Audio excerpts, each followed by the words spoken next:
We're going to talk about an interesting subject today, epistemology, which is the philosophy and science of the origins of human knowledge and how it relates to the intellect.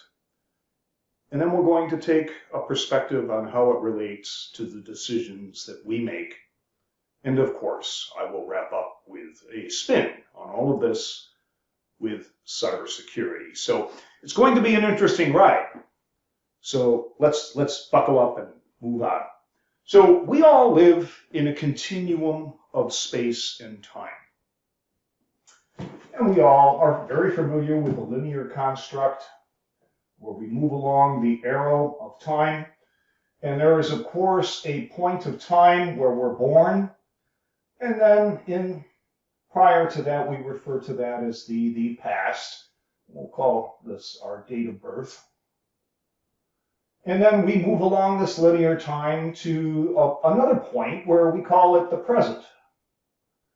Now, the present for me is right now. I'm doing this whiteboard talk with you, and we're talking about epistemology. We're talking about how it relates to our decision making. Your present may be different. It might be tomorrow, might be a week from now, might be a year from now. So it's a relative point in time. And then also, not all of us are the same age, so we have to realize that we have to pay attention to that as well, is that this scope can be relative as well. This is our scope of experience, however. And I'm going to put a little parentheses over this just to kind of illustrate that. And this is you, or me. And down here, we'll call this the known. This is what we know to be. And this includes all of our schooling, our experiences, our memories. And then, of course, we have to realize that there's a lot that we do not know. Now, most obvious is the unknown is the future. Now, many of us feel we can predict the future. And sometimes we can be fairly accurate, but the reality of it is we really don't know. So we will label that this is a scope of the unknown.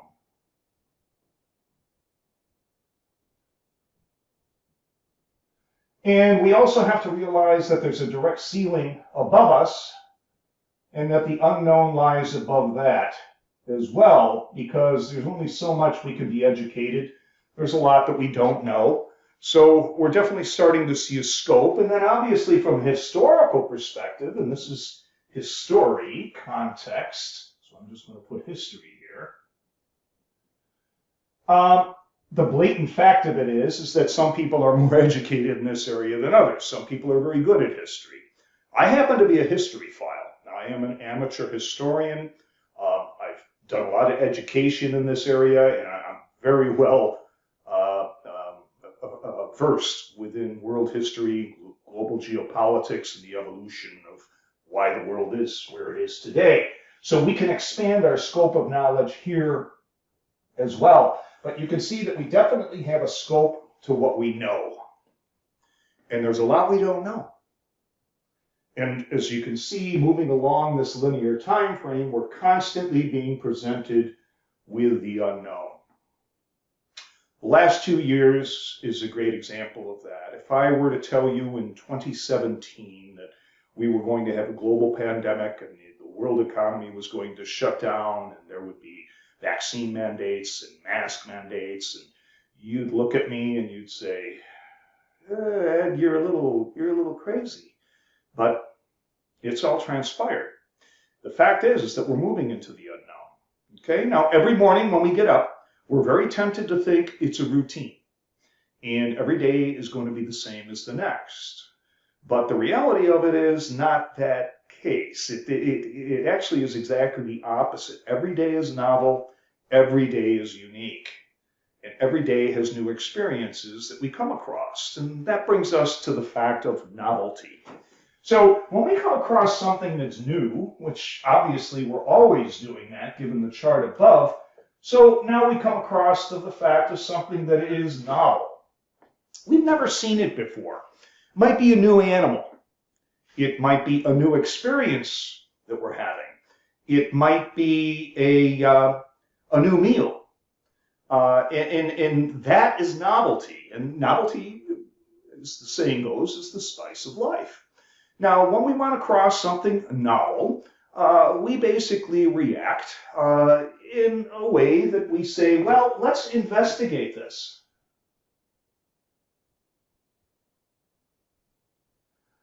And when we do that, when we investigate, we find out more about the particular entity that we're dealing with, whether it be an animal, whether it be a new hobby, which, a new experience could potentially end up. Think skydiving, think skiing, things of that nature. You do it and you say, wow, okay, I want to do that again. So you gain expertise in it. And this, again, increases your scope of knowledge, okay? So when we look at this, we're constantly increasing our scope of knowledge by experiences of novelty, okay? And this causes us to investigate. And it leads to that curiosity that drives it as well. So we have curiosity.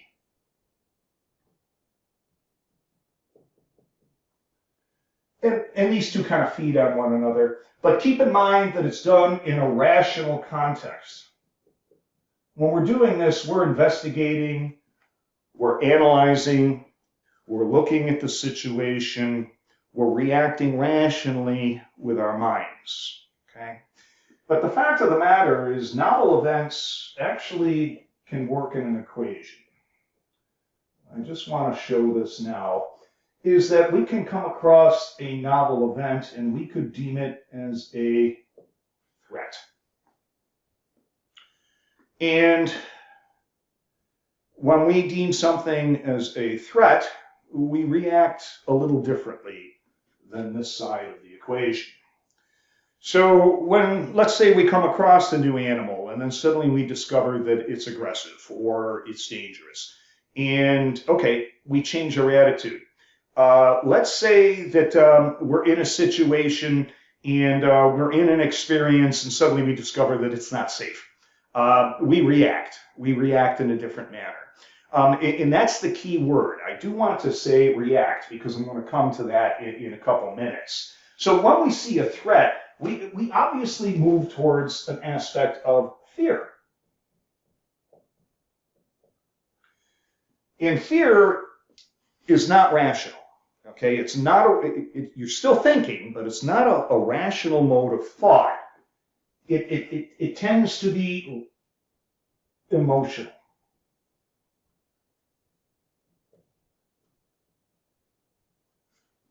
And by the way, anger can work very similar to this, okay? So this is the equation that we deal with. And obviously, when we experience enough fear, we go into a panic mode.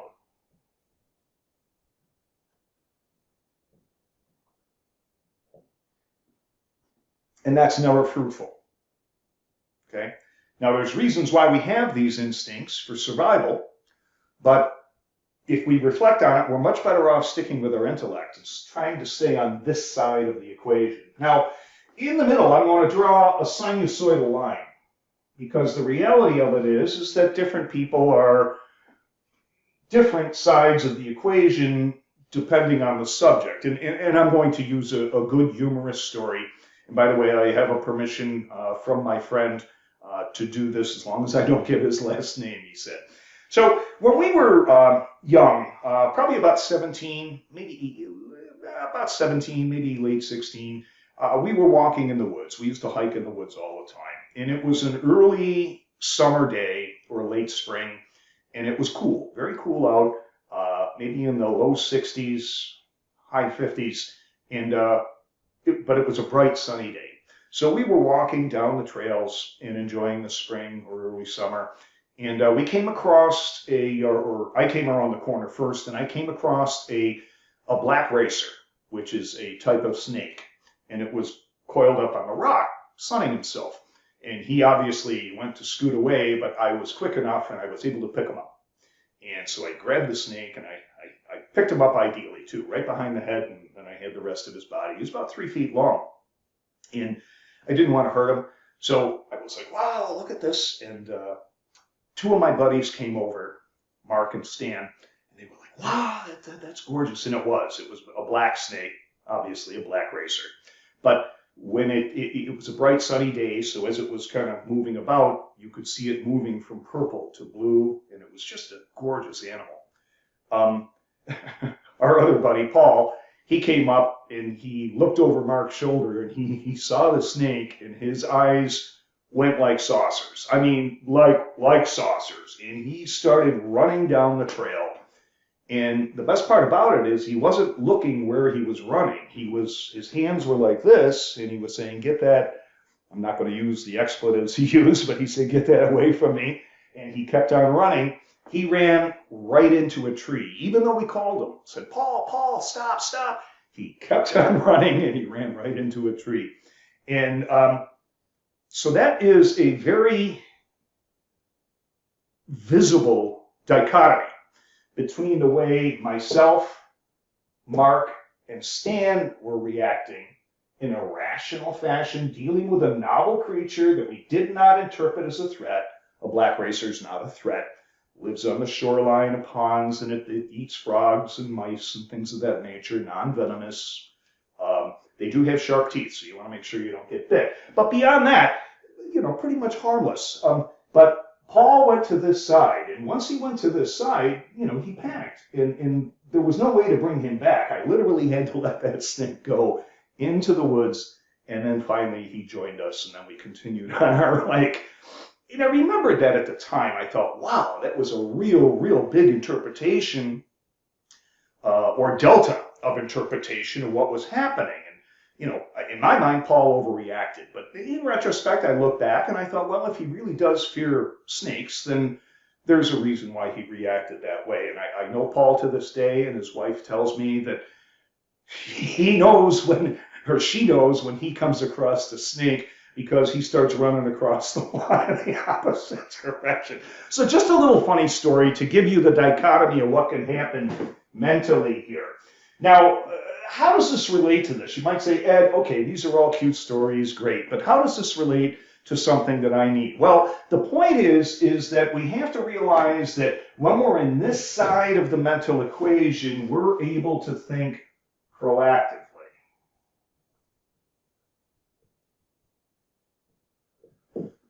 We can be proactive, we can plan, we can gain new information, and we can react accordingly. When we're on this side of the equation, we are in a reactive mode. As my friend Paul showed, that sometimes can be in great error. You're just reacting to the situation, and you're really not using any rational thought in the way you react. Now, what does this have to do with cybersecurity? Well, for the fact of the matter, it has quite a bit to do, because you might say, well, Ed, I don't fear cyber threats the same way I would fear a snake or a tiger or something of that nature. True, but it's a very passive threat. It's a subdued threat that's there constantly. They're called advanced persistent threats. They're there. Ransomware, Trojans, rats, things of that nature. Industrial espionage, all of these threats are constantly there, and you constantly are faced with this fear or this threat landscape that you need to deal with. And the important thing is not to move over to the fear, because really this is where the bad guys want you to go. They want you to move in this direction. A great example that I'm going to use is a ransomware attack. Someone gets into your network. They don't ransomware you off the bat and hit 1 or 2 sites. They wait till they gain a critical mass. Once they gain a critical mass, particularly the systems that they know are critical to your business, then they hit. And they hit quick. They want to hit quickly because they want you to move into this decision. Once you move into this decision, you're going to move into a moment of fear, and you're going to probably be more amicable to paying a ransom, which, by the way, you should not do. Okay, I want to emphasize that. You should not pay the ransom. Now, how do you get out of this, though? How do we keep away from moving into this side of the equation? Actually, the number one thing we can do is we can use information.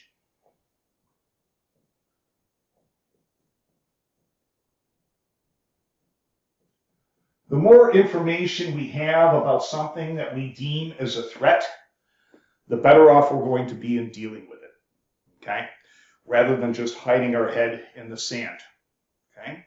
So information is very key, but information comes in a number of forms. The first thing that we have to deal with are plans. We need plans. And again, that's part of proactive thought. Before you're experiencing the cyber threat in question, you actually go ahead and you create an incident response plan. And there may be several that you have. You may have one for industrial espionage. You may have another one for ransomware, which could be both. There may be several. Could be denial of service attacks. There are several incident response plans that you really should have generated. Now, when we look at that, we also see that we need teams. We have to have dedicated teams that actually focus on this area of security. And with that, we give them education. And then we also give them the tools. What do I mean by tools? Well, the tools I mean are things like scanning, scanning code if you're creating code, the ability to monitor incoming interfaces into the corporation or the organization in question, giving them the tools to get the rate of visibility of what's going on into the network. And obviously, when you come to those tools, you're going to have education as far as how they're used. So that's another aspect that we have to realize. And then finally, we have to pay for all of this. You have to look at funding. You have to give the appropriate funding so that you can pay for the teams and support the education and tools that they're going to require. And the teams, in turn, implement the plans and the incident response. So this becomes a comprehensive way that you leverage information and you kind of push off this boundary, and it gives you this cushion of safety from moving from this mode of thought, which is rational and proactive, to something that is fear-based and reactive in nature, okay? So now the other thing that I want to come back to and finalize with is a tool that is available, and it is free, and that is called MITRE. MITRE Attack. And MITRE Attack is a very good tool because it actually helps enumerate many of the cyber threats that you will experience. And it's an odd word. It's attack spelled with an ampersand in the middle. If you search on MITRE Attack, you'll go right to the web page. Now, it's a rather comprehensive matrix, and at first it can be rather daunting. You have to look at it from the perspective of a singular threat, okay? So let's say you're concerned with a threat from a certain advanced persistent threat, or you're worried about a certain malware. You want to play out some scenarios so that you can develop the appropriate incident response plans. MITRE is a great way to help you map that out, because there's a number of things you want to do.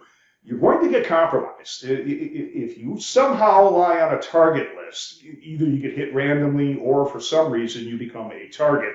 And if you are a target, they will penetrate you. The question is how far do they get? And do they succeed in their goal? That's the question. The more you move over into this side of the mental equation, the higher the probability they're going to succeed. The more you stay on this side, the higher probability that they're going to fail. And this is the difference between a response, just an incident response that stays internal, versus something that ends up putting you in the press. Thank you very much. I hope you enjoyed this talk.